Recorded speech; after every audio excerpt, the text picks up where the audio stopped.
Life wasn't so easy back then. Kids nowadays got it made.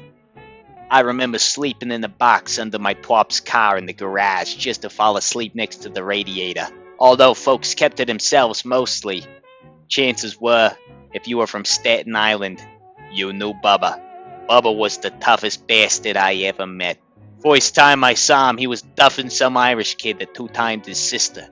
Poor fella had to be carried over to Richmond Hospital over on 375th. They turned him away though.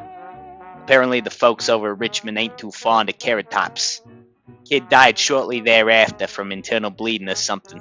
Needless to say, Bubba's sister was single for a long time after that. Wasn't long before the coppers came knocking asking folks if they'd seen what went down. I thought Bubba would end up in the big house for sure. Turns out there wasn't a soul what was about to snitch on Bubba. Him and his crew ran a little diner called Bubba Bees over on Cleveland Ave. No one went there for the food though, as his real business was slinging bathtub gin. He made a killing before the coppers caught up to him and shut his operation down. It was downhill for Bubba from there.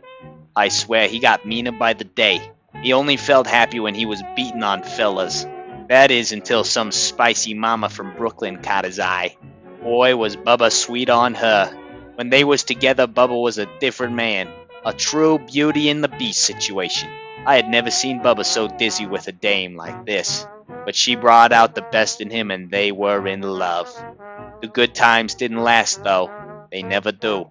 Remember that Irish fella that Bubba beat to death? Wasn't long before his brothers came knocking with their gats. Bubba played it smart and skipped town for a bit. But those boys were none too happy. So they thought they'd get Bubba where it hurt him the most. They filled his poor bird with so much lead she was barely recognizable. They say that when Bubba found out his lady had eaten the dust, he got real quiet and the life left his eyes. He wasn't never the same after that. No, Bubba was a broken man. Last I saw him, he hopped aboard some ship to Mexico. I heard he went and joined a monastery and died a few years later. They say he never got over that old broad from Brooklyn. That was the end of Bubba.